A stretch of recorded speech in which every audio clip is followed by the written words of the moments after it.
Du côté de l'Assemblée nationale à Québec, on est à la mi-mandat de ce gouvernement de la Coalition Avenir Québec.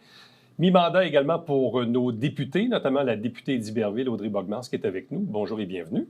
Bonjour. C'est un premier aussi, un mi-mandat, parce que dans le cas de Louis Lemieux était là dans le précédent mandat. Bon, dans votre cas, vous, c'est vraiment les 2 dernières années. 2 ans plus tard, c'est comment être député? Bien, je trouve que c'est encore un privilège incroyable. Vraiment, là, je remercie encore les gens de leur confiance parce qu'on est capable d'accomplir des belles choses. Au début, c'est sûr que c'est énormément de prise de contact. Parce que je l'ai dit souvent, être député, c'est vraiment être une courroie de transmission. Les gens viennent nous voir avec certains enjeux, puis on est souvent capable d'aller jusqu'au bout puis de résoudre les choses parce qu'on a une panoplie d'outils qui ne sont pas que gouvernementales, mais qui sont par exemple, les municipalités, par exemple, les organismes communautaires, les entreprises d'ici, puis on est souvent capable de trouver les solutions. Puis là, on n'est pas loin de 500 cas au bureau de comté là, de citoyens qui nous ont appelés puis qu'on a accompagnés. Fait que ça, c'est ma plus grande fierté. Sur le plan plus personnel, l'organisation, les enfants, la famille, les sacrifices. Là, évidemment, je fais un petit lien avec la démission annoncée de Marois Risky, qui a bien exprimé un peu ses enjeux à elle, puis chacun a ses enjeux, puis bon. Comment vous voyez ça, vous, là, depuis 2 ans, d'être député, d'être pris à Québec quelques jours par semaine, les enfants qui sont peut-être pas en très bas âge, mais quand même, qui sont encore d'âge scolaire, comment ça se gère? Bien, moi, ça a toujours été mon plus grand défi là, de manière très transparente, là, parce que c'est la conciliation. Ce n'est pas un métier qui est routinier ni prévisible. On est très organisé, on essaie de tout prévoir, mais la réalité, c'est on travaille avec les gens, puis il arrive ce qui arrive, là, puis il faut être capable de bien répondre. Sauf que de l'autre côté, c'est peut-être pas une vie de famille classique. Être en agriculture avec une ferme à tous les jours non plus. J'étais toujours là, mais toujours en mode travail. Alors que maintenant, quand je suis à la maison, je suis capable d'avoir du temps de qualité juste avec ma famille. Puis autrement, bien, quand je les emmène, faire la tournée des organismes communautaires, aller au Chevalier de Colombe, j'ai fait un brunch là, récemment. Bien, c'est eux qui, avec mon équipe de comté qui desservaient les gens, sont fiers d'avoir contribué. Fait que ça leur montre autre chose aussi. Est-ce que la démission de Marois Risky amène quand même une prise de conscience ou un questionnement sur... Elle parlait, entre autres, des garderies du Parlement qui étaient inabordables, bon, etc. Est-ce que, quand même, ça permet d'ouvrir la porte à la discussion pour pas qu'on se ramasse avec le phénomène inverse puis que les femmes se désintéressent de la politique? Bien, je pense que c'est quelque chose qui est graduel. Il y a bien des femmes qui nous ont ouvert la porte avant ce qu'on a aujourd'hui. Puis l'exemple de la Halle Garderie, moi, je la trouve fantastique parce que bien, j'ai une petite fille de 5 ans, des garçons de 10 ans. Ils vont à l'école. Je n'ai pas besoin à tous les jours de la garderie, mais la journée qu'il y a une semaine de relâche, qu'il y a une journée pédagogique, puis tout ça, bien, j'ai un plan B, puis je suis capable de travailler, puis ça permet aussi aux enfants de voir l'envers du spectre. Mais la réalité, c'est qu'il y a très peu de jeunes mères comme moi au Parlement. On est quelques-unes, puis la Halle Garderie n'est peut-être pas utilisée à sa pleine capacité non plus, puis c'est vrai qu'on peut en payer le prix. Mais ça reste, je pense, un privilège de travailler dans un milieu où on a accès à un service comme ça, là. Absolument. Puis bien, j'ai une petite pensée aussi pour votre collègue au fédéral là, qui va accoucher, là, Christine Normandin. Oui. Ça va être un autre contexte aussi pour elle. Là. Mais bref, c'est quand même intéressant d'ouvrir ce débat-là, qui est un débat de société sur la place des femmes en politique, puis de la conciliation travail-famille. Et même, je pense que c'est votre ministre Simon Jolin Barrette qui parlait un jour du vote à distance. Bref, de trouver une mécanique pour aider les gens.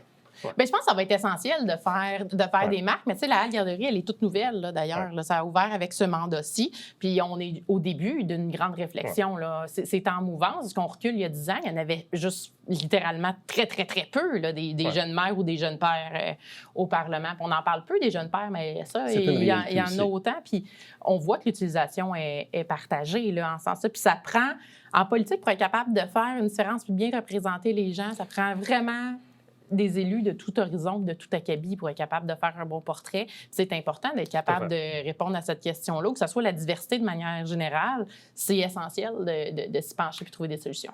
2 ans plus tard, qu'est-ce que vous avez réussi à accomplir dans les objectifs que vous vous étiez fixés au départ? Bien, récemment, cet été, on a annoncé la création de l'aire ouverte mobile pour le 6 centre. Donc, c'est vraiment une petite clinique mobile pour les jeunes qui circulent dans l'ensemble de nos milieux. Fait que ça veut dire que pendant un festival ou dans un parc l'été, nos jeunes ont accès directement aux intervenants. Puis comme c'est une clinique jeunesse, bien, ils peuvent avoir un accompagnement global complet, là, même jusqu'aux soins de santé là, par cette porte d'entrée-là. Puis je trouve ça fantastique parce qu'à partir de 14 ans, les jeunes ont l'autonomie de choisir les soins de santé qu'ils le désirent, mais en campagne, si tes parents ne sont pas là pour te reconduire ou il n'y a pas quelqu'un qui va aller t'amener à Saint-Jean, qui peut être une demi-heure aller, une demi-heure retour, bien, il n'y a pas beaucoup de confidentialité là-dedans. Là. En même temps aussi, c'est beaucoup la réalité du comté d'Iberville, qui est un comté majoritairement agricole, beaucoup de petites municipalités sur un très grand territoire. Là. Ben oui, puis c'est ça, le travail de député, c'est d'être capable de représenter notre réalité terrain. Puis pourtant, on fait partie de la grande Montérégie, puis les gens ne pensent pas nécessairement au milieu rural en Montérégie. On pense à Longueuil, on pense à Saint-Jean, Châteauguay, mais moins à Saint-Sébastien, Venise, Marieville. Bon, puisqu'on parle d'agriculture et que vous-même, vous êtes issu de cette industrie-là, bon, il y a eu un moment où il y avait beaucoup de manifestations et tout ça. Ça semble s'être calmé. Est-ce que vous sentez que les gens que vous représentez maintenant sont plus satisfaits de ce qu'on a décidé ou promis ou des engagements ou des programmes qui sont en place pour les aider? Bien, la porte est toujours ouverte. Et récemment, justement, j'avais une rencontre avec le MAPAC et les gens de l'UPA local pour faire le tour de ce qu'on a mis sur la table en juin dernier pour être sûr que c'était bien compris, puis s'il y avait des questions, puis des retours et des interrogations, d'être capable de bien répondre. Fait que on est dans l'application de ces choses-là. Fait que je peux pas dire que les gens le voient déjà, mais on est dans l'accompagnement puis le suivi de ça, absolument. Le dialogue reste ouvert. Il y a eu un beau michoui cet été, là, plus que 500 agriculteurs de la région qui étaient là. Bon, on est super contents d'avoir participé, d'avoir... c'est 100 ans de l'UPA. C'était la semaine dernière, d'ailleurs. Je les félicite, mais on est là pour eux. Bon, dans le rôle de député, il y a aussi ce rôle de parlementaire. La session a recommencé à Québec, mais il y a aussi des commissions parlementaires, dont l'une à laquelle vous participez, sur les écrans et les jeunes. Voilà. Qu'est-ce que ça vous dit à date? Ce que vous entendez, là? Bien, ça change bien des affaires. Puis on parlait tantôt de conciliation travail-famille. Chez nous, ça a changé notre approche par rapport aux écrans déjà, ne serait-ce que d'entendre des experts dans la consultation publique là, qui vient de se terminer à la première phase. Parce qu'on a des gens qui viennent du milieu de l'éducation, qui viennent nous sensibiliser à comment les jeunes fonctionnent et pensent. Des gens qui sont plus au niveau de la santé, donc des effets vraiment physiques. Puis d'autres qui sont au niveau des dépendances, puis comment briser les cycles. Puis, donc, c'est vraiment très, très, très complet. Puis on a aussi tous les gens qui sont dans le milieu qui interviennent avec les jeunes de tout acabit ou même les parents. Puis ce qu'on se rend compte, puis en tout cas, moi, ce qui m'a fait le plus réfléchir, c'est à quel point les enfants voient ce qu'on fait et reproduisent souvent ce qu'on fait comme parents. En même temps, des députés, c'est des législateurs. Oui. Est-ce que le gouvernement doit se mêler de ça? Est-ce que le gouvernement doit créer une loi pour encadrer? Parce que c'est un peu ça, là, l'objectif de cette commission parlementaire, c'est de voir comment on peut baliser tout ça. Bien, c'est certain que nous autres, on ne veut pas s'immiscer dans la gestion de la vie privée des parents. Là. Je pense que le droit des parents, c'est la première chose. Mais on a aussi signé une convention où on dit de respecter le droit des enfants. Puis un des premiers droits à faire, c'est d'être capable de s'assurer qu'ils évoluent dans un milieu sécuritaire, puis qu'on les écoute. Et puis, dans la commission, on est vraiment à l'écoute. Puis ce que les professionnels nous disent aussi, c'est que les enfants eux-mêmes demandent un meilleur encadrement. Puis ne serait-ce que de s'assurer que les plateformes qu'ils utilisent ou les médias sociaux, tout ça qu'ils utilisent soit le plus sécuritaire possible et adapté à eux, alors qu'en ce moment, ce n'est pas nécessairement le cas. Puisqu'on parle d'enfants, je me rappelle au moment de la campagne électorale, je sais que les places en CPE, les garderies, c'est un enjeu dans le comté d'Iberville. On en est où maintenant? Bien, il y a plus que 200 places déjà là, qui sont ouvertes. Là. On avait un déficit, là, donc c'est à peu près la moitié là, de ce qu'on avait en attente qui ont été créées dans Iberville. On a l'autre moitié des places qui ont été octroyées en appel d'offres qui sont en développement. Une qui va ouvrir d'ailleurs la semaine prochaine là, ou dans 2 semaines bientôt, là, mais ça s'en vient vraiment. Donc, on est content. Puis, il y a eu même des appels à projets la dernière session pour les poupons de moins de 18 mois. Puis, on a des CPE existants qui ont été chercher ces places supplémentaires-là. Donc, on est vraiment, vraiment dans l'action pour les jeunes puis les places en garderie. Bon, autre dossier dont on s'est souvent parlé, vous et moi, en entrevue, c'est Clarenceville, l'eau potable. On en est où aujourd'hui? Là? On est au mois d'octobre 2024. Oui, bien en fait, le financement pour l'aqueduc, ça fonctionne. Au niveau, après ça appartient vraiment à la municipalité de faire l'ensemble des annonces. On est en train de les appuyer pour qu'ils puissent partir en appel d'offres dans un horizon. Montant, dans le fond, dont le gouvernement va payer? Est-ce que ça a été déterminé, ça? Bien, c'est certain qu'il y a un montant qui va pour les aqueducs, puis un montant qui risque d'aller pour l'installation, par exemple, de fosses septiques. Au départ, Clarenceville, disons, cherchait à obtenir plus. Bien, le ratio que M. Baudouin a toujours dit que c'était plus que 80 qui seraient défrayés de la part du gouvernement, puis on réussit à respecter cet engagement-là. Oui, oui, absolument, avec beaucoup de fierté. Donc ça veut dire que d'ici 1 an ou 2, c'est un enjeu qui devrait commencer à pouvoir se régler. Bien, là, on est dans... En fait, le financement, il est sur la table. Donc, après ça, c'est vraiment question de préparer à aller en appel d'offres puis de s'assurer que ça suit. Là. Je ne peux pas donner de délai là-dessus, mais certainement que ça avance. Mais on voit que cet enjeu-là va connaître sa finalité un jour. Là.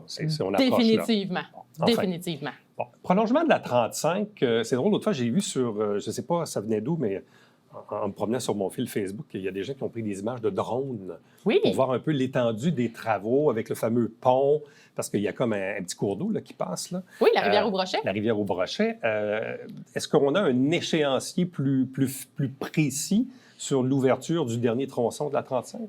Bien, ça devrait aller autour de 2026. Là. Donc, ça s'en vient, ça va bon cours. Puis même les travaux autour de l'échangeur là, de Saint-Alexandre vont bon cours. Il n'y a pas de délai en ce sens-là. En terminant, il vous reste 2 ans à faire au mandat. Oui. Qu'est-ce qu'il vous reste à faire d'important, un objectif particulier que vous avez en tête d'ici la fin du mandat?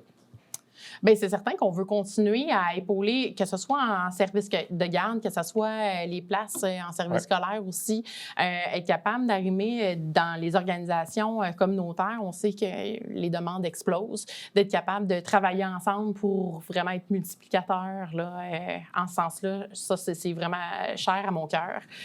D'ailleurs, en ce sens-là, on fait un brunch à députés au Chevalier de Colomb à Iberville pour aider avec les paniers de Noël parce qu'eux aussi sont aux premières loges de l'explosion des demandes.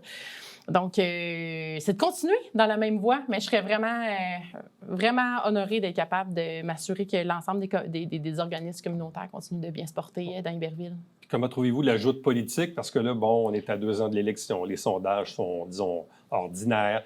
C'est un gouvernement qui en est à son 2e mandat. Bref, comment vous voyez ça, vous, l'avenir, disons, d'ici à l'élection?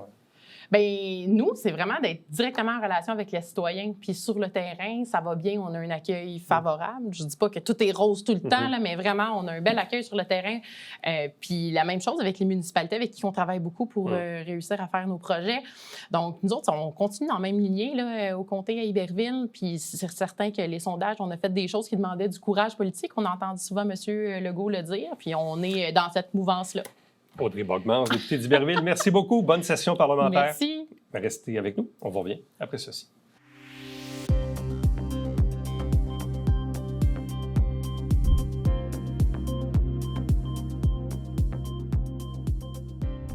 Si vous êtes des adeptes du disque golf, on sait qu'il y en avait là, sur la rue Latour, près de la rue Champlain. Il y en a maintenant sur le terrain du Cégep de Saint-Jean-sur-Richelieu. Donc, si vous avez de l'intérêt, simplement vous renseigner sur le site Internet de l'institution collégiale. À demain. Bye-bye.